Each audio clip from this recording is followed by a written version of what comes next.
നാം നമ്മുടെ നടപ്പ് ആരാഞ്ഞ് ശോധന ചെയ്ത് യഹോവയുടെ അടുക്കിലേക്ക് തിരിയുക.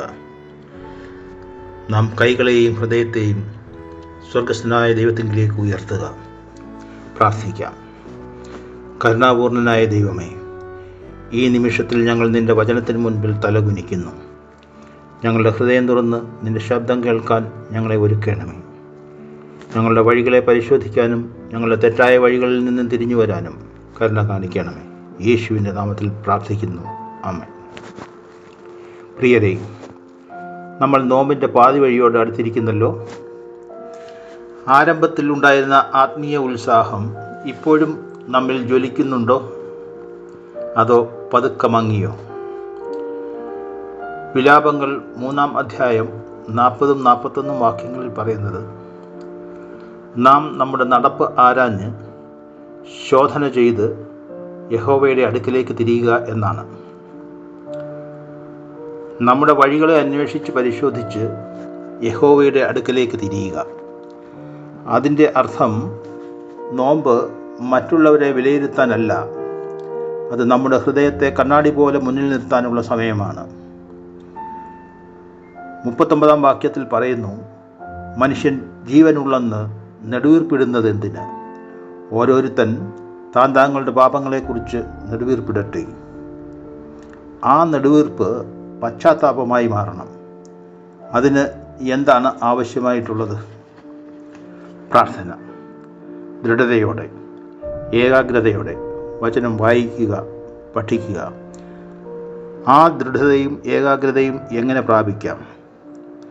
അതിന് എന്താണ് വേണ്ടത്? പാട്ടുകാരൻ പറയുന്നു, അവൻ്റെ ശ്രുതി നമ്മുടെ ഉള്ളിൽ വരാൻ നമ്മുടെ ഹൃദയത്തെ പൂർണ്ണമായും അവന് ശരണപ്പെടുത്തുക. മറ്റുള്ളവരുടെ തെറ്റുകൾ കാണുന്നത് എളുപ്പമാണ്, സ്വയം പരിശോധിക്കുന്നത് അത്ര എളുപ്പമല്ല. എൻ്റെ ഉള്ളിലെ അഹങ്കാരം, അസൂയ, ക്ഷമയില്ലായ്മ, അവ കാണാൻ നമുക്ക് ധൈര്യമുണ്ടോ? ദൈവമേ, നിർമ്മലമായ ഒരു ഹൃദയം എന്നിൽ സൃഷ്ടിച്ച് സ്ഥിരമായ ഒരു ആത്മാവിനെ എന്നിൽ പുതുക്കണമേ എന്ന് ദാവീദ് രാജാവ് പ്രാർത്ഥിച്ചതായി 51-ാം സങ്കീർത്തനം 10-ാം വാക്യത്തിൽ നാം വായിക്കുന്നു. അത് ഒരു രാജാവിൻ്റെ വാക്കല്ല, ഒരു തകർന്ന ഹൃദയത്തിൻ്റെ നിലവിളിയായിരുന്നു.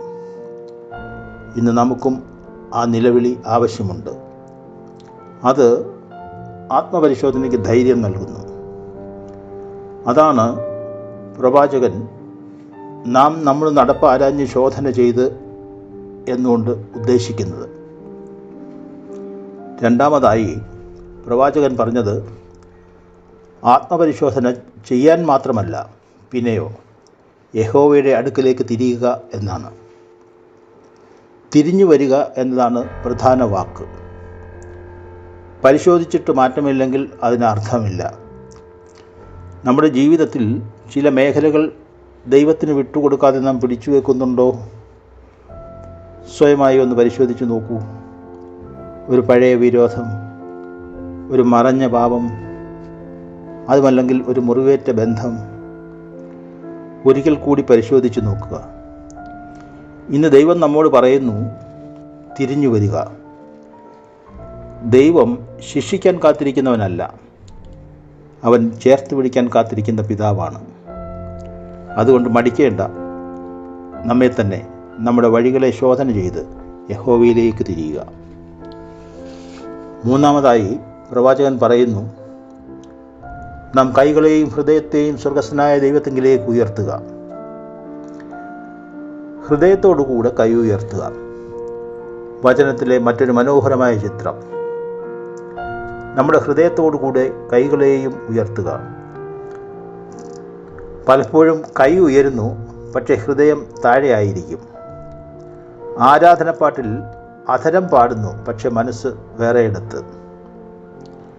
ഇവിടെ നാം ഓർക്കേണ്ടത്, ദൈവം ആത്മാവിലും സത്യത്തിലും ആരാധിക്കുന്നവരെ അന്വേഷിക്കുന്നു. നോമ്പ് നമ്മെ പുറമേ കാണിക്കുന്ന ഭക്തിയിൽ നിന്ന് അകത്തുള്ള സത്യത്തിലേക്ക് നയിക്കണം. നോമ്പ് പകുതിയോടടുക്കുമ്പോൾ നാം സ്വയം ചോദിക്കുക, നോമ്പിൻ്റെ യഥാർത്ഥ ഫലം നമുക്ക് ലഭിച്ചുവോ? നാം കൂടുതൽ വിനയമുള്ളവരായോ? നാം കൂടുതൽ ക്ഷമിക്കുന്നവരായോ?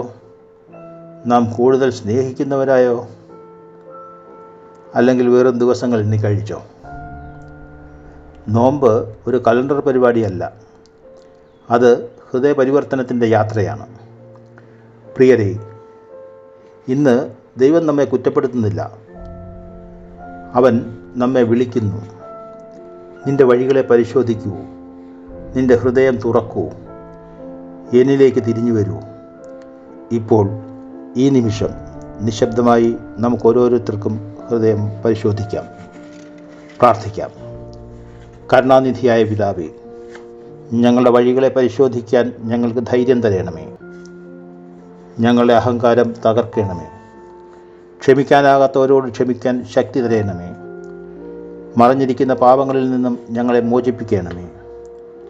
കൈകൾ മാത്രമല്ല, ഹൃദയവും നിൻ്റെ സന്നിധിയിൽ ഉയരട്ടെ. ഞങ്ങളുടെ ഹൃദയങ്ങളെ അവിടുത്തെ ദിവ്യ സ്നേഹത്താൽ നിറയ്ക്കണമേ. ഈ നോമ്പ് ഞങ്ങളുടെ ജീവിതത്തിന് യഥാർത്ഥ മാറ്റമായി മാറട്ടെ. പുതുക്കപ്പെട്ട ഹൃദയങ്ങളോടെ ഈസ്റ്ററിൻ്റെ മഹത്വത്തിലേക്ക് പ്രവേശിക്കട്ടെ. യേശുവിൻ്റെ നാമത്തിൽ പ്രാർത്ഥിക്കുന്നു. ആമേൻ.